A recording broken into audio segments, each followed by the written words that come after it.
The Galactic Council's enormous hall was alive with anxious energy from 47 different species sat in their designated seats, combining their different shapes to create a vibrant blend of feathers, fur, scales, and...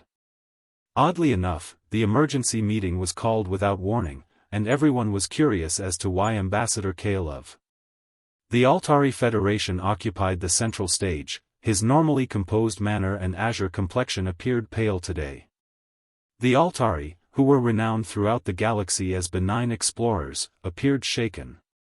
Kale seems to have encountered a ghost today, despite his desire to meet new acquaintances among the stars. The Council, Kyle said, his tone clearly audible over the translation.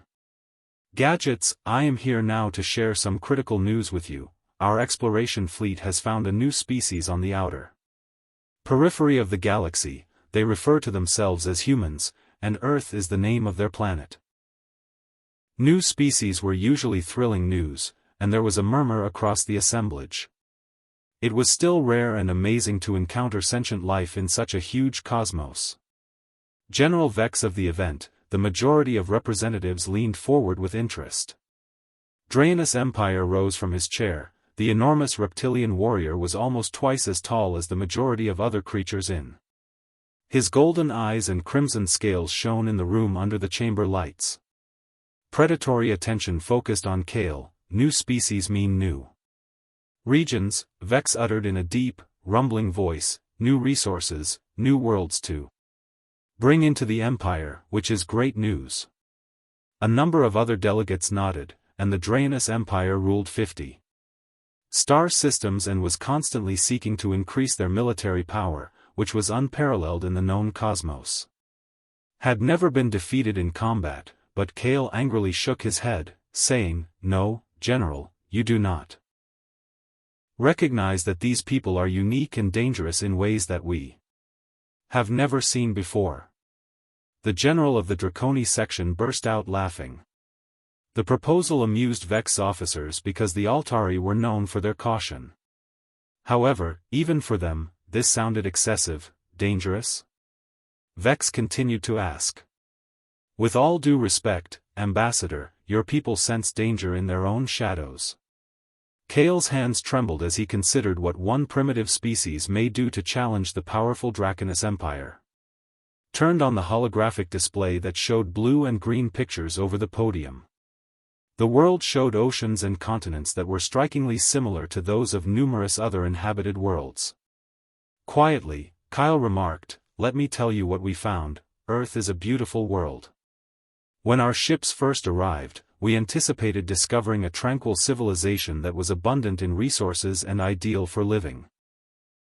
Perhaps early on in its evolution, the display shifted to depict large buildings in human towns. Cars traveled over paved highways with millions of lights, reaching for the sky. Kale said that they have small colonies on board and have accomplished rudimentary space travel. We established communication with their moon and other planets since, by the looks of it, they were just another emerging species." The representatives in attendance watched with interest as first contact procedures were conducted utilizing established peaceful norms. The Altari were seasoned professionals who had successfully brought dozens of species to the galaxy. What transpired next altered everything we believed to be true about battle, Kale remarked, his voice falling to almost in a whisper. Their commanders greeted us when we arrived on Earth. They were inquisitive, amiable, and eager to discover more about the galaxy outside of their world. We studied their culture and shared our knowledge with them for months. General Vex seems disinterested. Everything seems absolutely regular. Where is the ambassador? Kyle's eyes met the general's, and something in their eyes made the alleged danger you mentioned seem real. While we were studying human history, even the powerful Draconus warrior paused to consider the danger that exists in their history. We found something horrifying in their culture. These creatures have never experienced true peace in their whole recorded history. Many species have a violent past, and they have fought wars. Interrupted Commander Zur of the Hegemony, saying that humans are unique because we are all descended from predators. Never ceased. Kyle retorted that others discovered peace by diplomacy. By fatigue or conquest, yet for more than 5,000 years, people have been at war with one another without a. The chamber became silent for a single decade of total world peace. Representatives started to appear uneasy, and Cal went on, they have fought with sticks and stones, with wooden shields and metal swords, and with gunpowder. Armaments and mechanical equipment, they have even engaged in combat with weapons capable of destroying entire cities and splitting atoms. In a matter of seconds, the holographic screen switched to historical battle scenes with thousands of medieval knights in armor charging over fields, warriors engaged in combat with bronze weapons, and contemporary soldiers with sophisticated rifles engaged in combat in the trenches, followed by the mushroom clouds of nuclear. Cale's voice was a mix of amazement and terror as he continued, explosions have weaponized everything. Their art, music, and language themselves can be used as weapons, and they have produced poisons that can cause millions of illnesses. Able to destroy entire populations and bombs capable of shattering planet surfaces, General Vex leaned forward. Suddenly, people are increasingly interested in amazing weaponry for primitives, yet numbers may overcome any. Cale replied frantically, but, you still don't grasp that it's not there. They have weapons that make them deadly, and their perspective on war differs from ours, the envoy said. Turned on a second set of pictures that depicted young human soldiers. We study war so we can avoid it, Kyle said of the way humans have studied the art of combat. Outlined how people study conflict to make it better, they have institutions devoted solely to combat science, they examine each battle they have ever engaged in, taking lessons from each win and defeat, they produce strategy texts that have been studied for thousands of years, and they transform conflict into simulations of wars that never occurred in order to test out novel tactics. Mathematics that determines the precise way to do the most destruction with the least amount of resources. General Vex had stopped, and the chamber was now entirely quiet. Cale went on to laugh, but perhaps the most horrifying thing of all is that they are aware when to stop. Even though they have the ability to repeatedly ruin their own planet, they opt to exercise restraint. They are clever, cunning soldiers who are neither mindless murderers nor barbaric animals.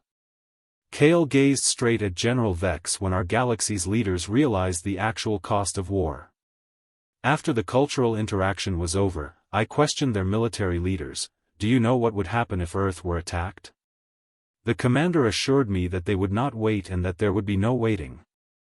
To protect themselves, they would pursue every ship, base, and planet that belonging to their assailants. They would gradually destroy their adversaries' entire civilization until Kyle's voice became intense as there was just regret and ashes left, and then the warning hung in the air like a real presence, frightening everyone in the Great Hall 3 as they grinned, General. Days after Ambassador Cale's caution, the War Council of the Draconis Empire convened. A huge room made of black stone and harshly lit by red crystals was located deep within their home world. That created stark shadows on the walls surrounding a round table where the Emperor and other top military officials sat. The ancient ruler was the biggest, and Thrax ruled the room from his throne-like chair. Has anyone ever seen Draconis? His yellow eyes burned, and his dark red scales bore the wounds of 100 fights. Thrax rumbled his voice as he inspected the holographic star chart that was floating above the table with ambition. The Altari are afraid of these people because they talk of danger and grinding stone. Destruction, the same Altari who laughed with a sound like shattered stones. The same weaklings who plead for peace when we remove their world's general VE give up at the slightest hint of war. I observed Cales while standing at attention next to the table of my monarch. Presentation, the ambassador appeared truly